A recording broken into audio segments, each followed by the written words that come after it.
আসসালামু আলাইকুম, জুবায়ের বলছি। আশা করছি আপনারা সকলে ভালো রয়েছেন। আপনারা নিশ্চয়ই সকলেই অবগত রয়েছেন যে আজকে ঢাকায় ফিলিস্তিনের প্রতি সমর্থন জানিয়ে মার্চ ফর গাজা কর্মসূচি পালিত হয়েছে।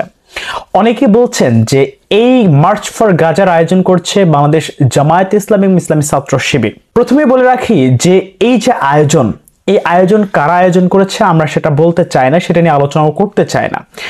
আজকের এই মার্চ ফর গাজা এই যে কর্মসূচি পালিত হয়েছে, এটি জুলাই গণঅভ্যুত্থান যেভাবে সর্বসাধারণের সর্বদলীয় জাতি ধর্ম বর্ণ নির্বিশেষে নির্দলীয় সকল মানুষের একত্রিত করেছিল, আজকের মার্চ ফর গাজা কর্মসূচিও ঠিক একইভাবে দল মত ধর্ম বর্ণ জাতি নির্বিশেষে সকল মানুষকে ঐক্যবদ্ধ করেছে।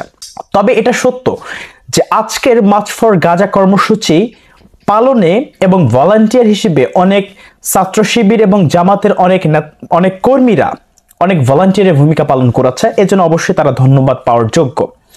তবে এই আয়োজন সত্যিকারের অর্থে একটি জাতিকে ঐক্যবদ্ধ করার একটি আন্দোলন ছিল, একটি জাতিকে ঐক্যবদ্ধ করার একটি প্রতীক। আজকের এই মার্চ ফর গাজা শুধুমাত্র ফিলিস্তিনের পক্ষে একটি পদযাত্রা নয়, আমরা যে ঐক্যবদ্ধ জাতি এটা তারই প্রমাণ বহন করে। এবং এই আয়োজন আমার মনে হয় যে এই আয়োজনটি আমাদের জাতিকে ঐক্যবদ্ধ করার একটি গুরুত্বপূর্ণ ভূমিকা পালন করেছে।